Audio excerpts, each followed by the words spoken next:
प्यारे बच्चों, bloody education में आपका फिर से स्वागत है। आज हम आपके लिए लेकर आए हैं प्री बोर्ड परीक्षा का कक्षा 10 का गणित के पेपर का संपूर्ण हल, जो कि 3 पार्ट्स में बनाया गया है और तीनों पार्ट्स एक साथ अपलोड किए जा रहे हैं। प्री बोर्ड के टाइम टेबल के हिसाब से जो 24 जनवरी 2022 को जो गणित का पेपर हुआ है कक्षा 10 के लिए प्री बोर्ड का, उसका प्रत्येक क्वेश्चन का हल इस वीडियो में दिया गया है। यानी चाहे वो पेपर का क्वेश्चन हो और उसके अथवा का क्वेश्चन भी हो, उसका पूरा सॉल्यूशन उसमें इन पार्ट्स की वीडियो में दिया गया है। तो आप तीनों पार्ट्स को एक साथ देख सकते हैं अलग अलग। उसकी लिंक मैं डिस्क्रिप्शन में दे दूंगा, या आप मेरे YouTube चैनल पर जाके प्ले लिस्ट में इन सभी पार्ट्सों को वहाँ पे एक साथ देख सकते हैं। ये है पार्ट 3। इस पार्ट 3 में हमने क्वेश्चन नंबर 18 से लेकर क्वेश्चन नंबर 23 तक के सभी क्वेश्चंस को सॉल्व किया है और पूरा डिटेल में सॉल्व किया है, और उसके अथवा वाले क्वेश्चन भी सॉल्व किए हैं। अगर पार्ट 3 के पहले की वीडियो आप देखना चाहते हैं तो उसकी मैंने लिंक डिस्क्रिप्शन में दे दी है, या आप मेरे YouTube के चैनल पर जाकर प्ले लिस्ट में जाके इन तीनों पार्ट्सों को एक साथ देख सकते हैं। आइए क्वेश्चन नंबर 18 देखते हैं। आकृति में ये आकृति दी है, PS/SQ बराबर PT/TR है और दो कोण बराबर हैं। ये देखिए PST और PRQ। ये देखिए निशान लगे हुए हैं। ये वाला एंगल, ये देखिए ये वाला एंगल और ये वाला एंगल इन्होंने बराबर दिया है। ये देखिए ये एंगल और ये एंगल बराबर दिया है। और PS यानी ये वाला PS/SQ और PT ये इन दोनों का अनुपात और इन दोनों का अनुपात बराबर दिया है। आइए इसका सॉल्यूशन देखते हैं। तो इसमें सिद्ध करना है कि PQR एक समद्विबाहु त्रिभुज है। समद्विबाहु त्रिभुज का मतलब है ऐसा त्रिभुज जिसकी दो भुजाएं बराबर हों। तो इसमें दो भुजाएं बराबर करके दिखाएंगे त्रिभुज PQR में। पहली चीज दिया है, क्या दिया है? ये रेशियो देखिए, ये उतार लिया हमने। और क्या दिया है? ये दोनों कोण बराबर दिए हैं, इसका नाम और इसका नाम, उन दोनों के नाम लिख के यहाँ पे बराबर में लिख दिया है। अब देखते हैं, हम इसको इक्वेशन फर्स्ट मान लिया है। तो ये एंगल बराबर दिया है इस वाले एंगल के। ये इन्होंने ही कहा है PST यानी ये वाला एंगल और PRQ ये वाला एंगल, दोनों कैसे दिए हैं? बराबर दिए हैं। ठीक है। अब देखिए थेल्स प्रमेय के विलोम से यदि एक रेखा किसी त्रिभुज की दो भुजाओं को एक ही अनुपात में विभाजित करे तो वह तीसरी भुजा के समांतर होती है। इन्होंने ये दिया है कि इन दोनों का अनुपात और इन दोनों का अनुपात, इस वाली भुजा का अनुपात इस और इस वाली भुजा का अनुपात, और इस वाली भुजा और इस वाली भुजा का अनुपात कैसे हैं? बराबर हैं। तो थेल्स प्रमेय ये कहती है यदि इन दोनों के अनुपात कैसे हों? बराबर, इसके और इसके, तो ये वाली भुजा इसके समांतर हो जाती है, तीसरी भुजा के समांतर हो जाती है। तो यहाँ इससे थेल्स प्रमेय के विलोम से ये हो गया कि जो ST थी वो QR के क्या हो गई? समांतर हो गई। अच्छा, ये देखिए ST वाली रेखा इस QR के क्या हो गई? समांतर। अब देखिए जब दो समांतर रेखाओं को एक तिरछी रेखा काटती है तो ये वाले संगत कोण, ये वाला कोण और ये वाला कोण कैसे हो जाते हैं? बराबर। फिर से देख लीजिए, दो समांतर रेखाएं ये हैं, इन दोनों रेखाओं को एक तिरछी रेखा काटती है तो ये वाला कोण और ये वाला कोण आपस में कैसे हो जाते हैं? बराबर हो जाते हैं। ये देखिए बराबर हो गए। अब ये कोण इसके, देखिए ये कोण इसके बराबर हो गया, ये वाला कोण इसके बराबर हो गया और ये कोण इसके बराबर है, तो ये आपस में कैसे हो गए? बराबर। और हम जानते हैं कि जो कोण बराबर होते हैं किसी त्रिभुज में, जो कोण बराबर होते हैं किसी त्रिभुज में, जो कोण बराबर होते हैं उसकी सम्मुख भुजाएं यानी सामने की भुजाएं भी कैसी होती हैं? बराबर। तो इस कोण, ये दोनों कोण बराबर हो गए, ये दोनों कोण बराबर हो गए, तो इसके सामने की भुजा ये है, ये वाली है यानी PR, और इस वाले कोण के सामने की भुजा ये रही, इसका नाम है PQ। तो PR और PQ कैसे हो गए? बराबर हो गए। जब PR और PQ बराबर हो गए तो अपने आप सिद्ध हो गया कि क्या है? समद्विबाहु त्रिभुज है। इसलिए PST बराबर PQR, PST बराबर PQR, वो यही लिख दिया है, इन दोनों के नाम लिख दिए हैं यहाँ पे, ये और ये बराबर है। क्यों बराबर है? क्योंकि संगत कोण है। इसको समीकरण नंबर 2 मान लिया। समीकरण 1 और 2 से देखिए ये PST, ये PST के बराबर, ये भी PST के बराबर, तो ये आपस में बराबर हो गए। आपस में बराबर होने के कारण ये पोर्शन और ये कोण, ये वाला कोण और ये कोण आपस में कैसे हो गए, बराबर हो गए। या इसको ऐसा बोल सकते हैं हम, कोण Q कोण R के कैसा हो गया, बराबर हो गया। अब देखिए, इसलिए ये भुजा देखिए Q कोण और ये कोण कैसे हो गए, बराबर हो गए, इसलिए इसके सामने की भुजाएं कैसी हो जाती हैं, बराबर। इसलिए यहाँ पे PQ और PR कैसे हो गए, बराबर। तो दो भुजाएं कैसी हो गई, बराबर। त्रिभुज PQR में दो भुजाएं हमें PQ और PR बराबर मिल गई हैं, PQ और PR बराबर मिल गई हैं, क्योंकि समान कोणों की सम्मुख भुजाएं बराबर होती हैं। इस वजह से जो कोण बराबर थे उसके सामने की भुजाएं कैसी हो गई, बराबर। इसलिए सिद्ध होता है कि त्रिभुज PQR एक समद्विबाहु त्रिभुज है। आइए क्वेश्चन नंबर 18 देखते हैं, 18 अथवा वाला क्वेश्चन इसी का। देखिए, एक त्रिभुज दिया ABC ना, AB और AC को D और E बिंदु पर प्रतिच्छेद करती है तथा BC भुजा BC के समांतर हो, D और E पर काटती है और D भुजा किसके समांतर हो, BC की। तो सिद्ध करना है, तो यहाँ सिद्ध करना है AD बटे AB और AE बटे AC बराबर हैं। AD बटे AB और AE बटे AC प्रूव करना है। तो देखते हैं, दिया है, क्या दिया है, DE समांतर है BC के। तो अतः ये थेल्स प्रमेय से क्या हुआ, थेल्स प्रमेय लगा दिए। ये किससे, थेल्स प्रमेय से, कि देखिए अगर DE भुजा BC के समांतर है तो थेल्स प्रमेय ये कहती है कि AD बटे DB इन दोनों भुजाओं का अनुपात AE बटे EC इन दोनों भुजाओं के अनुपात के बराबर होता है। उसी को हमने यहाँ पर लिख दिया है, ठीक है। अब देखिए इसमें क्या करेंगे, इनको व्युत्क्रम कर देंगे, यानी इनको पलट देंगे, नीचे वाला हिस्सा ऊपर, ऊपर वाला हिस्सा नीचे। ऐसे ही इस तरफ भी करेंगे, नीचे वाला हिस्सा ऊपर, ऊपर वाला हिस्सा नीचे। अब देखिए दोनों पक्षों में एक जोड़ने पर, दोनों पक्षों में क्या कर देंगे हम, ये देखिए ये ऐसा का ऐसा, इधर भी एक जोड़ दिया है और इधर भी एक जोड़ दिया है, दोनों पक्षों में एक जोड़ने पर। इसका एलसीएम लेंगे, इसका एलसीएम लेंगे तो AD ऊपर पहुंच जाएगा और ये AE ऊपर पहुंच जाएगा। अब देखिए यहाँ पे देखिए AD और DB, AD और DB किसके बराबर हो जाएगा, AB की। AD और DB, AD और DB ये दो छोटे टुकड़े मिलके एक बड़ा टुकड़ा बना लेंगे, तो इन दोनों की जगह पे कितना आ जाएगा, AB। और देखिए AE और EC, AE और EC, तो दो छोटे टुकड़े मिलके ये बड़ा टुकड़ा बना लेंगे AC, तो इसलिए इन दोनों को हटा के क्या लिख दिया यहाँ पे, AC। अब देखिए पुनः, अभी ये सिद्ध नहीं हुआ है, इसमें AD ऊपर है, इसमें AD नीचे है, तो इस वाले को ऊपर पलटेंगे। जब एक तरफ पलटते हैं तो दूसरी तरफ भी पलटते हैं, तो इधर AD ऊपर पहुंच जाएगा, इसमें AD ऊपर और AB नीचे, और इधर भी करना पड़ेगा AE ऊपर और AC नीचे। इस प्रकार ये, इसको बोलते हैं व्युत्क्रम करने पर। इस प्रकार ये सिद्ध हुआ, ये क्वेश्चन हो गया है। आइए क्वेश्चन नंबर 19 यानी 19 देखते हैं। सिद्ध कीजिए वृत्त के किसी बिंदु पर स्पर्श रेखा इस पर बिंदु से जाने वाली त्रिज्या पर लंब होती है। तो सॉल्यूशन देखते हैं। ये देखिए एक केंद्र वृत्त का केंद्र ले लिया जिसका नाम O है, ये एक स्पर्श रेखा है जिसका नाम X है, XY है। ये देखिए ये बिंदु P पर वृत्त को स्पर्श करती है। ये देखिए वृत्त के केंद्र से स्पर्श बिंदु को मिलाने वाली रेखा ये हो गई। ये प्रूव करना है कि हमें ये लंब होती है।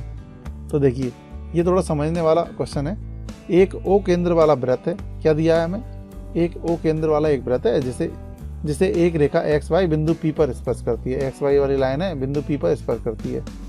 सिद्ध करना है, सिद्ध क्या करना है हमें, OP लंब है XY पे, तो इसको गणितीय रूप में लिख दिया है।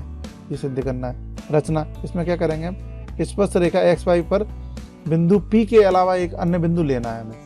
क्या करना है, XY वाली लाइन पे बिंदु P को छोड़ के बाकी कहीं पे भी एक बिंदु लेना है। तो मान, अब देखिए XY पे बिंदु P के अलावा एक बिंदु लेते हैं Q, जिसका नाम Q है, उसको किससे मिला देते हैं, O से मिला देते हैं। अब देखिए बिंदु Q वृत्त के बाहर होना चाहिए।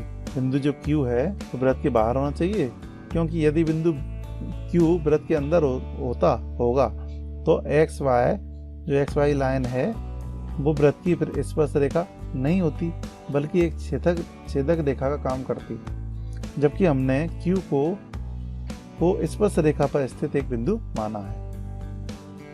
इसलिए जो OQ है, ये देखिए OQ है वो बड़ा होगा OP से, इस वाली लाइन से बड़ा होगा। O की Q से दूरी बड़ी होगी ओ से पी की दूरी की।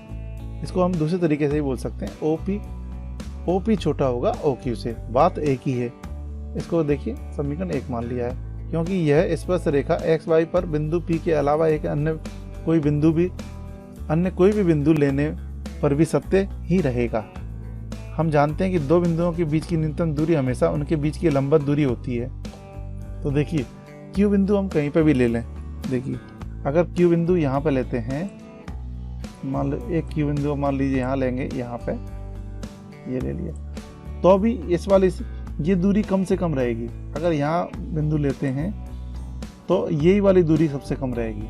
तो न्यूनतम दूरी हमेशा हम जानते हैं कि लंबवत दूरी ही होती है इस प्रकार। और समीकरण 1 से यह स्पष्ट है कि OP की दूरी स्पर्श रेखा XY से न्यूनतम है। देखिए O से P की दूरी रेखा XY से सबसे कम आ रही है। बाकी सभी दूरियां अगर यहाँ पॉइंट लेंगे, यहाँ पॉइंट लेंगे, यहाँ पॉइंट लेंगे, कहीं भी पॉइंट लेते हैं P के अलावा, तो वो सारी दूरियां कैसी आ रही हैं? OP से बड़ी आ रही हैं। तो इसका मतलब OP कैसी है? न्यूनतम दूरी है। और न्यूनतम दूरी दो बिंदुओं के बीच की न्यूनतम दूरी हमेशा उनके बीच की लंबवत दूरी होती है। तो इस प्रकार ये सिद्ध हो गया कि ये OP XY पर क्या है? लंब है। चलिए अगले क्वेश्चन में चलते हैं। 19 का अथवा दो सकेंद्रीय वृत्तों की त्रिज्याएं 5 सेंटीमीटर और 3 सेंटीमीटर है। बड़े वृत्त की उस जीवा की लंबाई पता कीजिए जो छोटे वृत्त को स्पर्श करती है। आइए सॉल्यूशन देखते हैं। ये देखिए एक वृत्त का केंद्र ले लिया, इसका नाम O है, जिसकी त्रिज्या देखिए बड़े वृत्त की त्रिज्या 5 है तो 5 लिख दिया है। एक छोटा वृत्त भी ले लिया है जिसकी त्रिज्या 3 है, 3 लिख दिया है। अब देखिए बड़े वृत्त की जीवा की लंबाई पता करनी है। बड़े वृत्त की जीवा पता करना ही है जो छोटे वृत्त को छूती हो, स्पर्श करती हो। तो देखिए इस बिंदु P पर ये देखिए ये बड़े वृत्त की जीवा है जो छोटे वृत्त को स्पर्श कर रही है। ये देखिए जीवा का नाम AB लिख दिया है। अब देखिए हम जानते हैं वृत्त के केंद्र से जीवा पर डाला गया लंब जीवा को द्विभाजित करता है। तो ये दोनों टुकड़े कैसे हो गए आपस में? बराबर। तो यहाँ देखिए एक समकोण त्रिभुज बन गया है OPA। तो OPA में हम यदि AP पता कर लेते हैं तो उतनी ही दूरी PB की हो जाएगी। तो आइए हम समकोण त्रिभुज OPA में पाइथागोरस प्रमेय लगाते हैं। पाइथागोरस प्रमेय होती है कर्ण का स्क्वायर, लंब का स्क्वायर प्लस आधार का स्क्वायर बराबर होता है कर्ण के स्क्वायर के। कर्ण कितना है इसमें? OA। लंब कितना है? OP, तो OP लिख दिया। आधार कितना है? AP, तो AP लिख दिया है। सबकी वैल्यू रख देंगे। OA कितना है? 5, तो 5 लिख दिया है। OP कितना है? 3, तो 3 लिख दिया है। AP निकालना है। ये 25 हो गया, ये 3 3 9 हो गया, 9 हो जाएगा, माइनस के हो जाएंगे। इसको सीधा करके लिख लिया है। 25 में हो जाएंगे कितना? 16 बचेगा। स्क्वायर रूट में बदल जाएगा तो यहाँ कितना जाएगा? 4 सेंटीमीटर। तो AP कितना आ गया? 4। पर यहाँ देखिए जीवा की लंबाई पूछिए। जीवा यहाँ से यहाँ तक है। ये 4 जो आया है वो A से P तक की दूरी आई है। तो ये 4 है और ये भी 4 हो जाएगा, तो 8 हो जाएगी जीवा की लंबाई। अतः बड़े वृत्त की उस जीवा की लंबाई जो छोटे वृत्त को स्पर्श करती है कितनी हो जाएगी? AB होगी। AB की वैल्यू कैसे निकलेगी? AP plus PB। AP की वैल्यू 4 और PB भी कितना हो जाएगा? वो भी 4। क्यों? क्योंकि हम जानते हैं वृत्त के केंद्र से जीवा पर डाला गया लंब जीवा को समद्विभाजित करता है उस नियम से, क्योंकि AP बराबर PB होता है। तो ये 4 कितना? 8 सेंटीमीटर। इस प्रकार ये क्वेश्चन हो गया है। आइए क्वेश्चन नंबर 20 देखते हैं। एक क्रिकेट टीम कोच ने 7 बल्ले और 6 गेंदें 3800 रुपये में खरीदी। बाद में उसने 3 बल्ले और 5 गेंदें 1750 रुपये में खरीदी। प्रत्येक बल्ले और प्रत्येक गेंद का मूल्य पता करना है। आइए इसका सॉल्यूशन देखते हैं। माना कि एक बल्ले का मूल्य X रुपये है और एक गेंद का मूल्य Y रुपये है। तो प्रथम शर्त अनुसार एक बल्ला X रुपये का है तो 7 बल्ले कितने हो जाएंगे? 7X। द्वितीय शर्त अनुसार ये है, देखिए कंडीशन। तो पहली शर्त अनुसार देखिए एक बल्ले का मूल्य X रुपये, तो 7 बल्ले का कितना हो गया? 7X। एक गेंद कितने की? Y रुपये की, तो 6 गेंदें कितने हो गई? 6Y।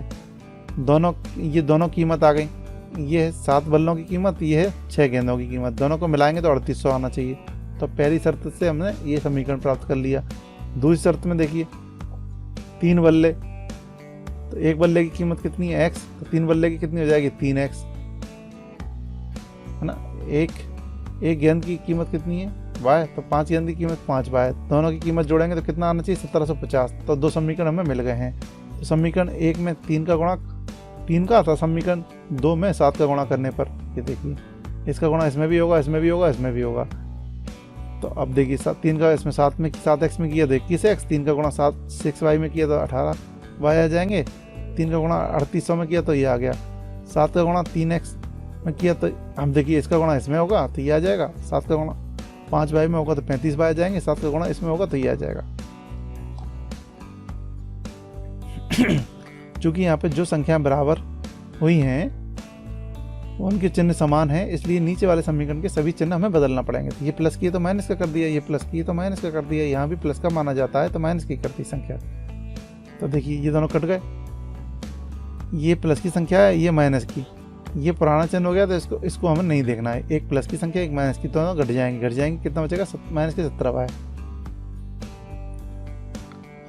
माइनस के 17 नीचे जाएंगे, इसको इससे काट देंगे तो 50 आ जाएगा। y की वैल्यू कितनी आ गई 50। तो y का मान समीकरण 1 में रखने पर, समीकरण 1 ये है, समीकरण 1 को पहले उतार लेंगे, उसमें y के बराबर कितना लिख देंगे 50।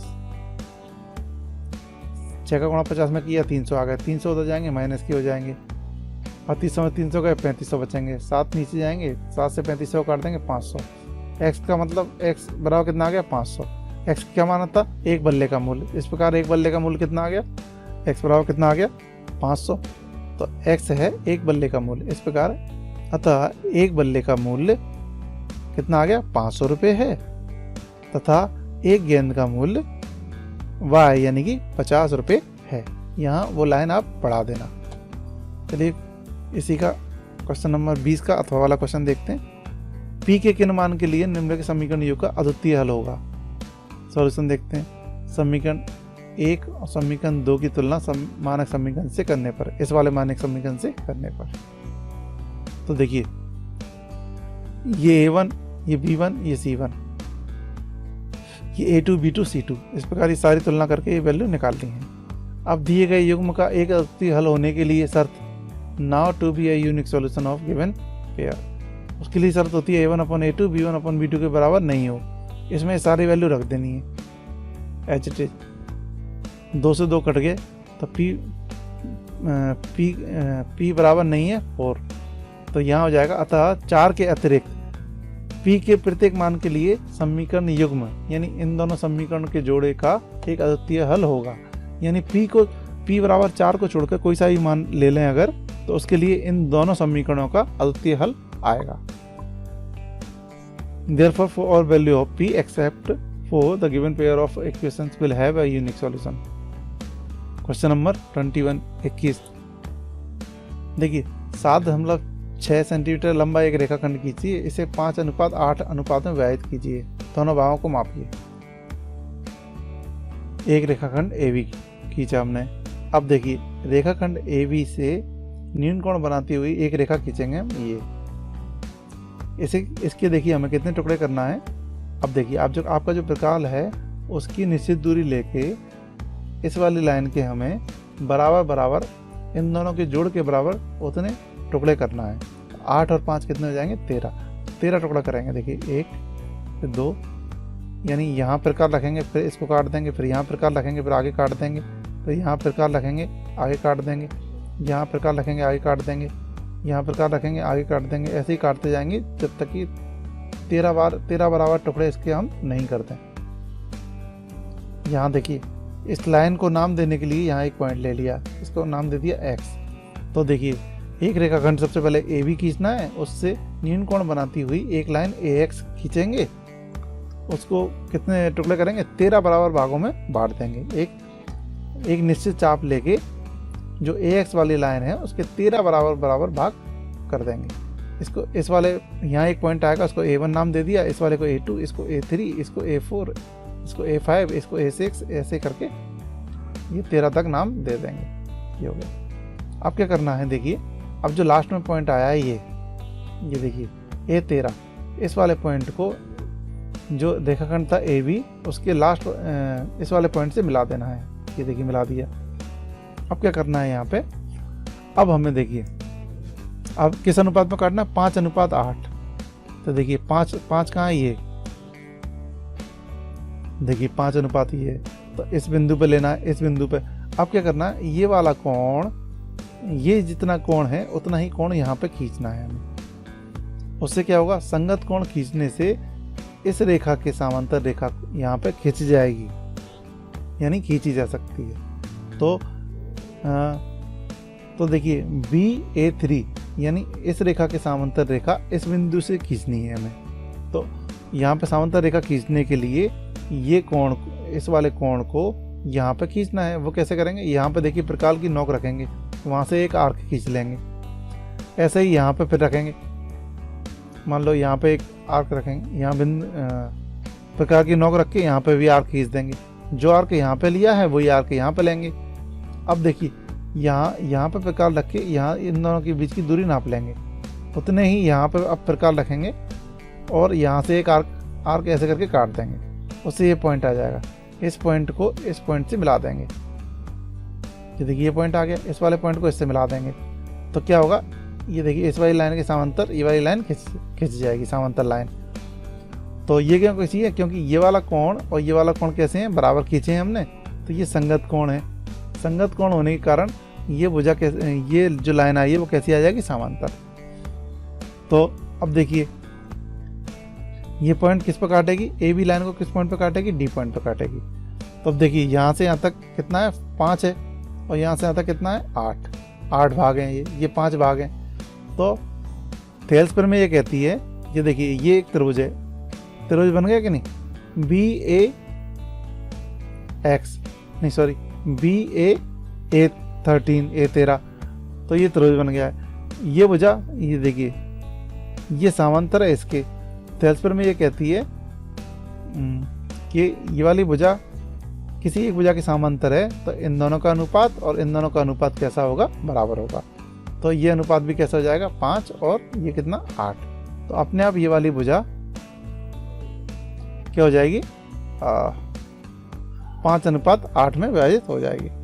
अब देखिए रचना के पद, सर्वप्रथम AB बराबर 7.6 सेंटीमीटर का एक रेखाखंड खींचा। देखिए ये AB बराबर 7.6 सेंटीमीटर का एक रेखाखंड खींचा था हमने, ठीक है।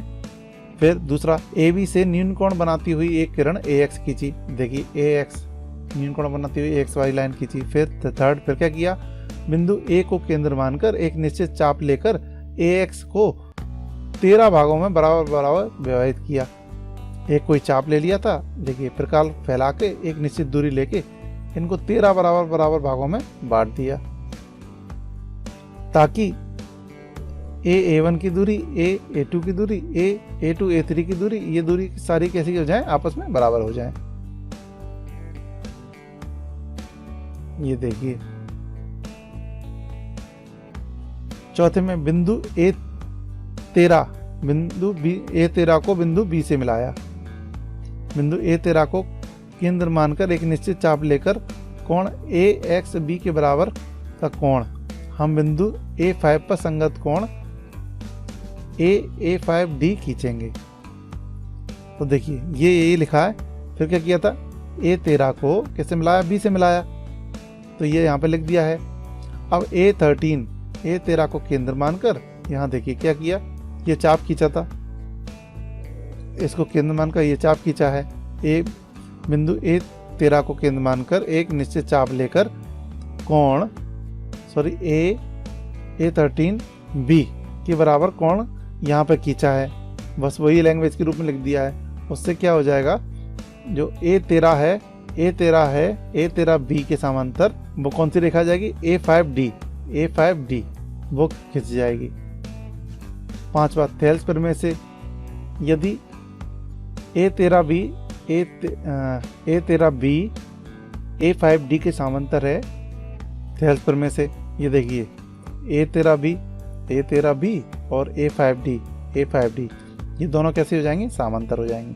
समांतर होने के कारण क्या होगा, देखिए A5 और A5 A13 इन दोनों का रेशियो और AD और DB का रेशियो कैसा हो जाएगा, बराबर हो जाएगा, जो कि 5:8 के बराबर होगा। अब देखिए ये आपको इसमें समझाया है, तो बिल्कुल अब इसमें दोनों भागों को मापने की भी कहा है। तो आप जब अपनी कॉपी में बनाएं तो इन दोनों भागों को माप के भी उनको दिखा सकते हैं, या ए से डी की दूरी को भी और डी से बी की दूरी को भी। ये आपको करना पड़ेगा काम। आइए अगला क्वेश्चन देखते हैं। Question number 22। दो घनों जिनमें से प्रत्येक का आयतन 64 सेंटीमीटर क्यू है के संलग्न पन्नों को मिलाकर एक ठोस बनाया जाता है। इससे प्राप्त घनाभ का पृष्ठीय क्षेत्रफल ज्ञात कीजिए। आइए सॉल्यूशन देखते हैं। ये देखिए घन है एक, इसको घन बोलते हैं। इसकी भुजा मान लीजिए ए है, तो इसकी लंबाई भी ए, चौड़ाई भी ए और ऊंचाई भी ए। क्यों? क्योंकि हम जानते हैं घन की प्रत्येक भुजा आपस में बराबर होती है। ऐसे ही कितने घन है? 2 घन है, इसको बोलते हैं घन। ये दूसरा घन ले लिया, ये भी वही है। 2 घनों जिनमें प्रत्येक का आयतन 64 सेंटीमीटर क्यू है। जब प्रत्येक का आयतन बराबर है तो उसकी भुजाएं भी कैसी होंगी? बराबर। इसलिए इसकी भी लंबाई, चौड़ाई, ऊंचाई कैसी हो जाएगी? बराबर हो जाएगी। अब देखिए दोनों, ये भी घन है। अब देखिए दोनों, एक घन ये और एक ये वाला घन, दोनों घनों को मिलाकर एक घनाभ बन गया है। दोनों घनों को मिलाकर ये बड़ा घन वो एक घनाभ बना दिया गया है। अब देखिए क्या फर्क आएगा, इसको बोलेंगे हम घनाभ। अब देखिए ये कितना था? ए, और ये भी कितना था? ए। इसकी चौड़ाई देखिए। अब देखिए जब ऐसे में जोड़ देंगे तो सिर्फ लंबाई में फर्क पड़ जाएगा। लंबाई देखिए डबल हो गई, पर चौड़ाई में कोई फर्क नहीं पड़ेगा, ऊंचाई में कोई फर्क नहीं पड़ा है। देखिए चौड़ाई वही रहेगी और ऊंचाई भी वही रहेगी। तो देखिए घन का आयतन कितना दिया है? 64। घन का आयतन का सूत्र क्या होता है? ए क्यू। अब 64 को बदलेंगे हम, 4 की घात क्यू में बदलेगा, क्यू से क्यू कट जाएगा तो ए बराबर कितना आ गया? 4 सेंटीमीटर आ गया है। देखिए ए बराबर कितना आ गया? 4 सेंटीमीटर आ गया है। अब देखिए तो घनाभ की लंबाई, देखिए जब 2 घनों को जोड़ा तो सिर्फ लंबाई में फर्क पड़ गया। तो घनाभ की लंबाई, ये घनाभ है, इसकी लंबाई यानी एल, वो कितनी हो जाएगी? ए प्लस ए। ए कितना आया? 4, तो 4 + 4 यानी 8 हो जाएगी। और घनाभ की चौड़ाई, इसको बी से दर्शा देते हैं, तो चौड़ाई तो बी रहेगी, तो बी रहेगी, तो बी कितना है? 4 है। बी की वैल्यू कितनी रहेगी? चौड़ाई वही की भी रहेगी, ए 4 ही रहेगा। घनाभ की ऊंचाई उसे ऐसे दर्शाया है, ऊंचाई कितनी है इसमें? ए कितना है? 4, तो 4। सिर्फ लंबाई में फर्क पड़ जाएगा, लंबाई कितनी होगी? दुगनी हो जाएगी। तो देखिए घनाभ का संपूर्ण पृष्ठ का सूत्र ये होता है, ये फॉर्मूला है इसका। देखिए 2। अब देखिए ये सारे मान हमने लिख देंगे, एल, बी और एच, लंबाई, चौड़ाई, ऊंचाई के सारे मान यहाँ पर लिख देंगे। 8 चौक 32, 4 चौक 16, 8 चौक 32, 32 32 64 और 16 80 हो जाएंगे। इसको गुणा करेंगे तो 160 सेंटीमीटर स्क्वायर। ये क्वेश्चन हो गया है, यानी घनाभ का संपूर्ण पृष्ठ कितना आ जाएगा? 160 वर्ग सेंटीमीटर आ जाएगा। चलिए आइए क्वेश्चन नंबर 22 का अथवा वाला क्वेश्चन देखते हैं। लकड़ी के एक ठोस बेलन, ये देखिए एक चित्र दिया है, इसको चित्र के माध्यम से ही समझते हैं, सॉल्यूशन देखते हैं। दिया है, क्या दिया है? बेलन की ऊंचाई। देखिए लकड़ी के एक ठोस बेलन के प्रत्येक सिरे पर एक अर्धगोला है। देखिए अर्धगोलाकार खोद कर निकाल दिया गया है, यानी यहाँ गड्ढा कर दिया गया है। एक बेलनाकार वस्तु थी, उसमें आधा गोला काट के उसका मटेरियल निकाल दिया है, ऊपर से भी और नीचे से भी अर्धगोला काट कर निकाल दिया गया है। उससे एक वस्तु बनाई गई है, जैसा कि आकृति में दिखाया गया है। बेलन की ऊंचाई 10 सेंटीमीटर है, तो बेलन की ऊंचाई h बराबर कितना मान लिया? 10 सेंटीमीटर। आधा की त्रिज्या, तो r कितना दिया है? बेलन की त्रिज्या 3.5 सेंटीमीटर। ये 2 चीज दी हैं। इस वस्तु का संपूर्ण पृष्ठ हमें पता करना है। h कितनी है? 10। अब देखिए ये केंद्र हो गया अर्धगोले का या बेलन का, इसकी त्रिज्या कितनी है? r बराबर 3.5 सेंटीमीटर। तो बेलन का संपूर्ण पृष्ठीय क्षेत्रफल कैसे निकालेंगे? इसमें 3 पृष्ठ जुड़ेंगे। देखिए बेलन का वक्र पृष्ठ, ये वाला, ये यानी जितना हम इस तरफ चारों तरफ से टच कर सकते हैं वो वाला क्षेत्रफल, बेलन का वक्र पृष्ठ। फिर ऊपर अर्धगोले का वक्र पृष्ठ और नीचे वाले अर्धगोले का वक्र पृष्ठ। जब इनको जोड़ देंगे तो क्या आ जाएगा? यहाँ पे संपूर्ण पृष्ठ आ जाएगा इस वाले वस्तु का। बेलन का वक्र पृष्ठ कितना होता है? 2πr/h। अर्धगोले का वक्र पृष्ठ होता है 2πr², और इस वाले अर्धगोले का भी होगा 2πr²। अब देखिए 2πr/h ऐसा कैसा? 2πr² और 2πr² दोनों जुड़ जाएंगे तो 4πr² हो जाएंगे।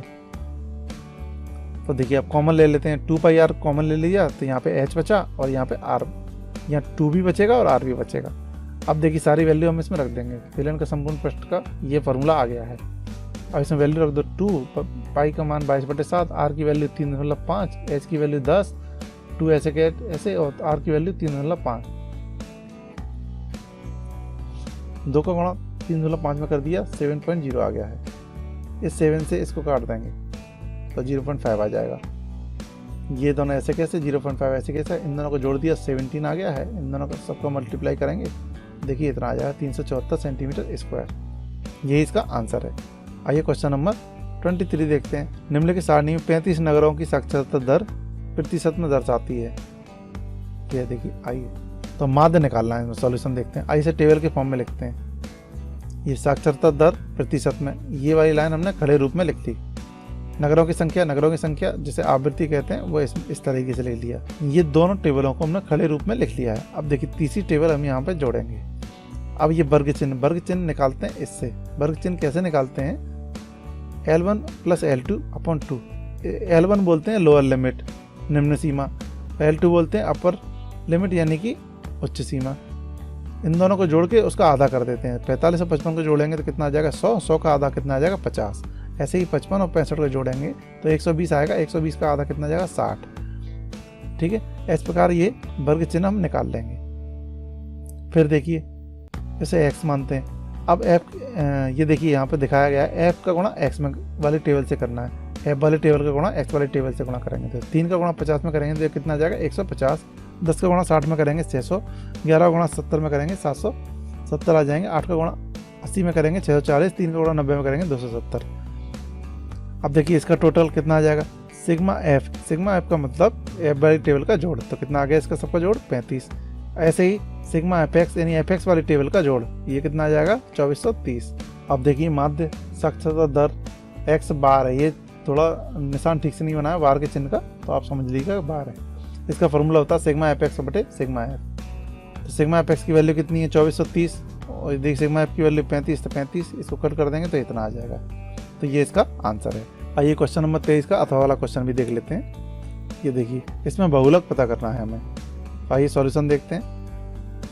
ये देखिए इस दोनों टेबलों को खड़े रूप में लिख लेते हैं। ये देखिए ये आयु वर्षों में है, ये रोगियों की संख्या है जो फ्रीक्वेंसी यानी बारंबारता को दर्शाता है। तो सबसे पहले देखिए हमें अधिकतम बारंबारता देखनी है यानी अधिकतम आवृत्ति देखनी है, वो कितनी है 23। तो देखिए तो अधिकतम आवृत्ति को F1 से दर्शाया जाता है जो कि होती है सबसे अधिक बारंबारता यानी सबसे अधिक आवृत्ति। जब हम सबसे अधिक बारंबारता को पहचान लेते हैं तो उसके सामने वाले वर्ग को यानी 35 से लेकर 45 वाले वर्ग को हम बहुलक वर्ग बोलते हैं। तो ये देखिए इस वाले वर्ग को हम नाम दे देते हैं बहुलक वर्ग, 35 से लेकर 45। ये देखिए इसको ये बहुलक वर्ग पहचानना होता है। हमेशा ध्यान रखिए इस प्रकार के क्वेश्चंस में अधिकतम बारंबारता को पहचान कर बहुलक वर्ग पता कर लेते हैं। ये आ गया है।